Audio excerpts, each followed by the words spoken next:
అన్నా ట్రైలర్ ఎలా ఉంది వార్ 2? ట్రైలర్ సూపర్ ఉంది.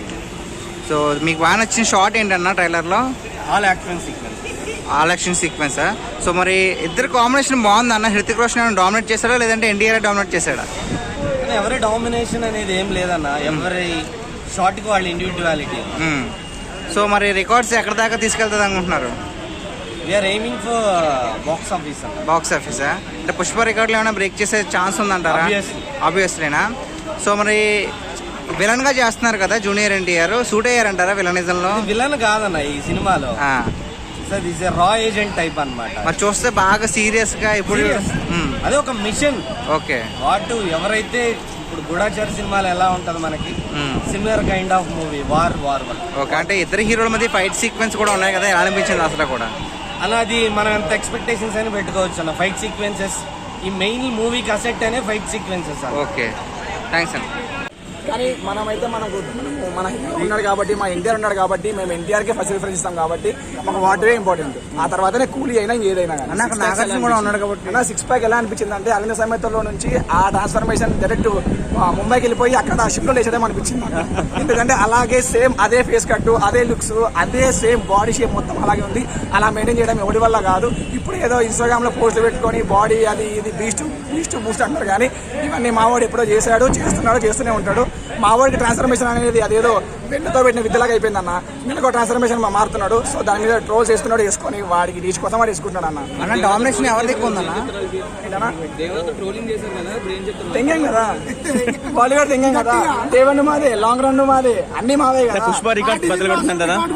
పుష్ప రికార్డ్స్ క్రాస్ చేస్తుంటారా అన్న? మనం అందరిలాగా గప్పలు చెప్పి మన హీరోని తక్కువ వేసుకోవడం కాదు. మన హీరో మన కోసం సినిమాలు తీస్తున్నాడు, మా కోసం సినిమాలు తీస్తున్నాడు. మాకు సినిమా నచ్చిందా, ఓకే. రికార్డ్స్ ఎందుకన్నా? ఇప్పుడు మా హీరో కొడతాడు, నెక్స్ట్ ఇంకో హీరో కొడతాడు, అది కాదు కదా ఇంపార్టెంట్. టీఎఫ్ఐలో అభిమానులు చూసేది ఎందుకోసం? హీరో కోసం చూస్తారు, మన హీరో కోసం చూస్తారు, దానికోసం ఆలోచించాడు అన్న. రికార్డులు ఇవన్నీ కాదన్న. ఈ రికార్డు ఎప్పటికీ పరిమితం కాదు. ఏదో ఒక రోజు ఎవడో ఒకటి బ్రేక్ చేస్తూనే ఉంటాడు. దాన్ని పట్టుకొని ఇట్లా చేయకూడదు అన్న. టైర్ 1 టైర్ 2 అని చెప్పేసి ఏ హీరో స్టార్ట్ ఆ హీరో అన్న. మరి చాలా ప్రాక్టీస్ ఉన్నాయి కదా, మరి దాన్ని నార్త్ లోకి వెళ్తే రుద్రోషన్ గారి కోసం వెళ్తారు. బట్ ఏపీ తెలుగు మన ఏపీ నైజాం ఎక్కడైనా కానీ తెలుగు ఆడియన్స్ ప్రపంచంలో US లో ఉన్నా, లండన్లో ఉన్నా, ఆస్ట్రేలియాలో ఉన్నా, కెనడాలో ఉన్నా, తెలుగు రాష్ట్రాల్లో ఉన్నా, విజయవాడలో ఉన్నా, ఒంగోలులో ఉన్నా, నెల్లూరులో ఉన్నా, సీడెడ్లో ఉన్నా, ఆంధ్రాలో ఉన్నా, నైజాంలో ఉన్నా వెళ్ళేది ఎన్టీఆర్ గారి కోసం. బేసిక్ అంటే తెలుగు ఆడియన్స్ వార్ 2 ఎందుకు చూస్తారు అంటే వార్ 2 జరుగుతుంది కదా, ఏది బాగుంటుంది అనుకుంటున్నాను? రెండు బాగుంటాయి అన్న. ఎందుకంటే అక్కడ నాగార్జున గారు ఉన్నారు, అక్కడ తెలుగు ఆడియన్స్ వెళ్ళేది నాగార్జున గారి కోసం, ఇక్కడ తెలుగు ఆడియన్స్ వెళ్ళేది ఎన్టీఆర్ గారి కోసం. మన తెలుగు హీరోలు బాగుండాలి. వాళ్ళ వల్ల అంటే వాళ్ళని పెట్టుకుని అవతల ఇండస్ట్రీ వాళ్ళు చిల్లర పరిస్థితి వచ్చిందంటే మన తెలుగు ఇండస్ట్రీ ఎంత టాప్ లో ఉందో అని మనం అర్థం చేసుకోవచ్చు. మన స్టార్ పవర్ ఎంత ఉందని మనం అర్థం చేసుకోవచ్చు. డెఫినెట్లీ హిందీలో అయితే ఈజీగా లేవచ్చు, ఛాన్స్ ఉంది. తెలుగు రాష్ట్రంలో టికెట్ రేట్లు అనేది కూడా ఒక ఇష్యూ ఉంది కాబట్టి దీనికన్నా తగ్గిస్తారా, పెంచుతారా?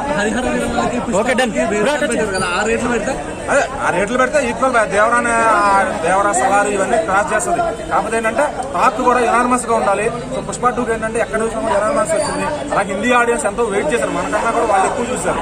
సో ఇక్కడ ఏంటంటే మరి ఎన్టీఆర్ గారు హిందీలో కూడా క్రేజ్ ఉంది, అది హృతిక్ రోషన్ గారు కూడా ఉన్నారు. ఒక మల్టీ స్టార్ ఇది. మనం ఎట్లా RRR ని వరల్డ్ వైడ్ గా సెలబ్రేట్ చేసుకున్నామో ఇది ఇండియా మొత్తం సెలబ్రేట్ చేసుకోవాల్సిన సినిమా.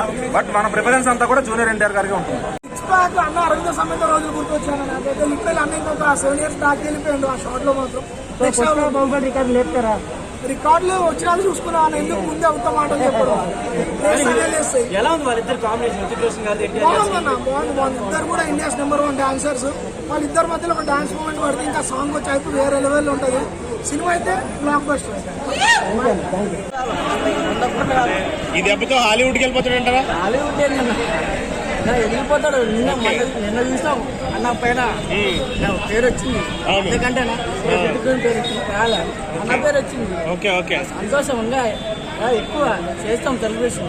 1 కాదు 2 కాదు ఇంకా ఉన్నాయి సార్. మరి రజనీకాంత్ వస్తున్నాడు కదా, ఏమన్నా తేడా కొడుతుందా? తేడా కొట్టదు. ఇంచూడు రికార్డా అంతేనా? సినిమా అప్పుడే రజనీకాంత్ ఎదవంటాడు. ఓకే, చిన్న ఫేస్కే అంత చూసిండు. ఇప్పుడు అసలు లెక్క లేదంట. ట్రైలర్ లో నీకు ఏది బాగా నచ్చిందన్న షార్ట్? షార్ట్